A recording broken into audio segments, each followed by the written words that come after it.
டாஸ்மாக் நிறுவனத்தில் 30,000 ஊழியர்கள் பணிபுரிகிறாங்க. அவர்கள் இதை கேட்டாங்கன்னா சிரிப்பாங்க. ஏனென்றால் அவர்களுக்கு இருக்கக்கூடிய ப்ரெஷர், அவர்களுக்கு இருக்கக்கூடிய டார்கெட்ஸ் அவங்களுக்கு தான் தெரியும். எங்கே நாங்கள் இதை மையப்படுத்தியிருக்கோம்னு சொல்கிறேன். நான் உதாரணங்களோட சொல்கிறேன், 4 உதாரணங்கள் சொல்கிறேன்.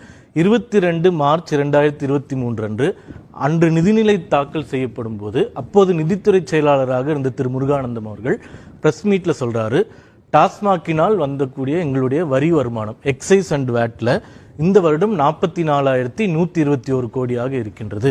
கடந்த வருடம் 33,050 கோடியாக இருந்தது. அடுத்த வருடம் இது 50,000 கோடியாக வரும் என்று எதிர்பார்க்கிறோம் அப்படின்னு சொல்றாரு. அங்கேயே நீங்க டார்கெட் ஃபிக்ஸ் பண்ணிடுறீங்க. சரி, அதை அச்சீவ் பண்ணிருக்கீங்களான்னு 10 நிமிஷம் முடிச்சிடுறேன். இது லைவ்ல இருக்கு, இது இந்த வீடியோவே இருக்கு, எல்லா பத்திரிகையிலும் ஒளிபரப்பப்பட்டது. 50,000 கோடியா வரும்னு எதிர்பார்க்கிறோம் சொல்றேன். இல்ல ஒரே விஷயம் நீங்க பேசுங்க, தப்பா மன்னிக்கணும் தயவு. ஃபினான்ஸ் செக்ரட்டரி இருங்க, ஃபினான்ஸ் செக்ரட்டரி எதன் மூலம் எந்தெந்த ஹெட்ல என்னென்ன வருமானம் வந்ததுன்னு சொல்லி இருக்கிறது உண்மை. ஆனா டாஸ்மார்க் மூலமா நாங்க 50,000 கோடி இலக்கு நோக்கி போறோம்னு சொல்றது, நீங்க தயவு செய்து அந்த ரெக்கார்ட் எடுத்து போட்டு நீங்க பேசுறதா இருந்தா பேசுங்க. நான் டைரக்டா டிஃபமேஷனுக்கு வந்துருவேன். நீங்க போடுங்க.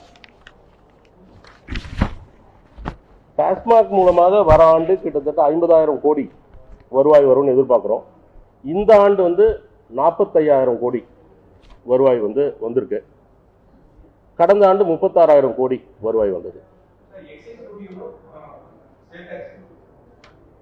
அந்த டீடைல்ஸ் கொடுக்குறேன்.